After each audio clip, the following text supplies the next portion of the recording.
30 miles. Yeah. And Indian food. When you're with somebody, you can leave your car running while you're trying to go get the thing and Yeah. back. It's hard to describe. It's really hard to describe. Yeah, But it has like to do we with the can watch Bluetooth, to the his USB music, cord. and it has to be on that, yeah. The USB cord. So I have to remind him, like, is it turned on? We don't really get double stack orders, but every so often we might.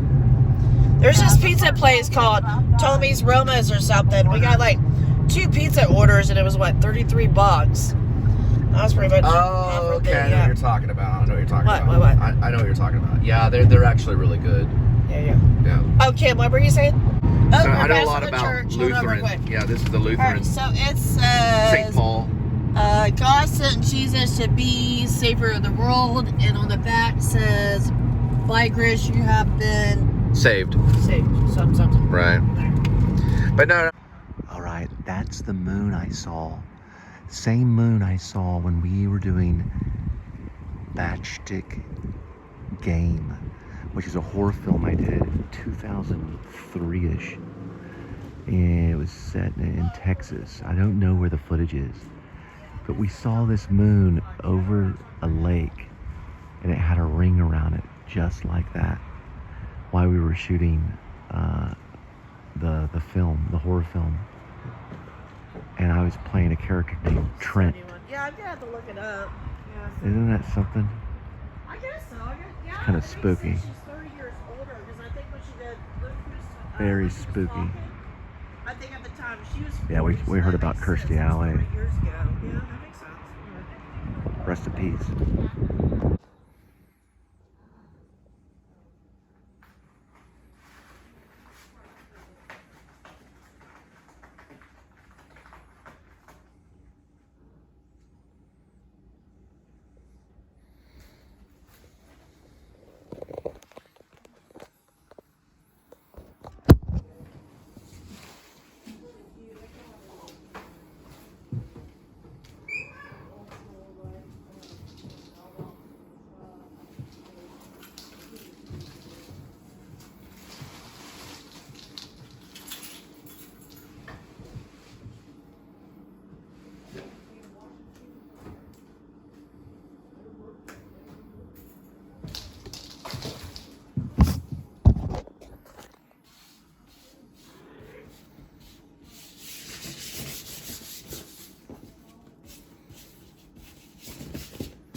haven't spoke to him in what, 2 years?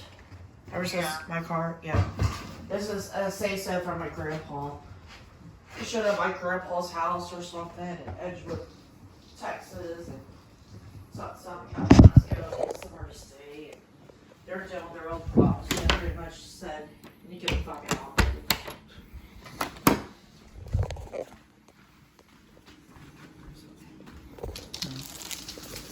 My grandma's okay. She's in Florida. She's okay. Hey, baby, how are you, kitty? Hi, Evan. How are you? We missed you. Oh, he's so pretty. He's a kid. I'm glad he came into our lives. Yeah, he's like a tuxedo cat. He's black and white. About 3 months. About 3 months. Look who's talking, kitty. About 3 months. Look who's talking, kitty. Give it a try.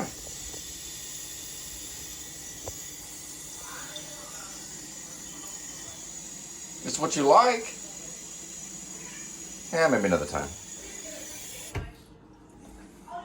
I know what Kitty wants. Kitty wants some food. I pre-make the food. Okay. Come here, kitty. There you go. Oh, you gonna take a poop? Okay, I'll give you some privacy. All right, let's see. Probably go with one of these ones right here, which is basically this Sheba. You split it like this, just like that, and you open it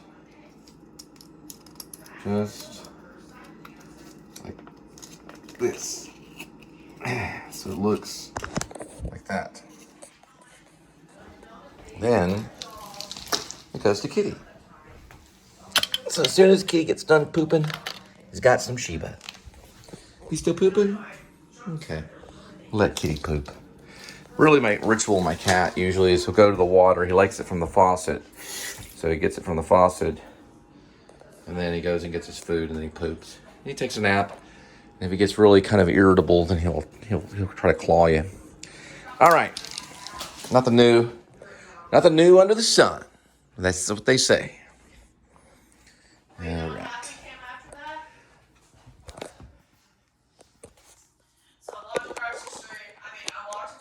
There we go. I was gonna cry. I was like,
repetitive trying to connect, trying to connect, right? That kind of stuff. Then you have to go away from another area, or you have to go and travel to point A to point B. You have to go elsewhere, and then it connects again. So you have to drive around and try to find connection.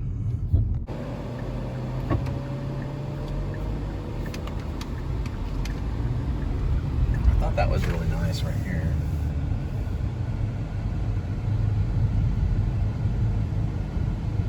Isn't that pleasant? All right, I'm listening to Apple podcast, and Adam Driver's playing some weirdo in some French film. Okay, this is where Barksville, Texas, basically is kind of based on in my mind, but in real life, but not really. It's Bartonville or something like that. We'll come across some language here, but that's Double Oak on the tower. And I'd like to paint that, say, Barksville, you know, if I got my way. This is the kind of farm town community that it is. It's not like completely dry everywhere, or what's unpopulated. Yeah, unpopulated. But it has some suburbia, because on the sequels I want to include multiple werewolves. But Lantana is like a housing community, you know? So there could be like the neighborhood of Barksville or something like that, maybe, or something, you know? But then, like, they have a ranch outside of the community because they're rich. You know, he's a very rich and famous UFC fighter named Grace. And his woman is named Rainy Love, who actually is the werewolf. Now, that little tower right there could also say Barksville on it. Now, there's a sign somewhere around here. Yep, there it is. That says Bartonville. Okay. In my story, it's Barksville. So it's based on a community just like this. And they got weird, like, looking windmills. It's kind of like they're passing it off as a farmer community, but it's more suburban than you think, because there's a Lowe's not too far away, things like that. And that sign right there, you can barely see it, but that actually says Bartonville, right? And that would say Barksville. Right? So it's all kind of like in my imagination as a writer. And so you can see this right here would say Barksville, even though I don't even know what it says. But that's what it would say. And this is the werewolf town. You know, there's like a grocery store, a big kind of water tower, you know, which I haven't put in the screenplay yet, but that's okay. And then there's like some ranches, and I kept the screenplay kind of general. But I do call it Barksville in the screenplay.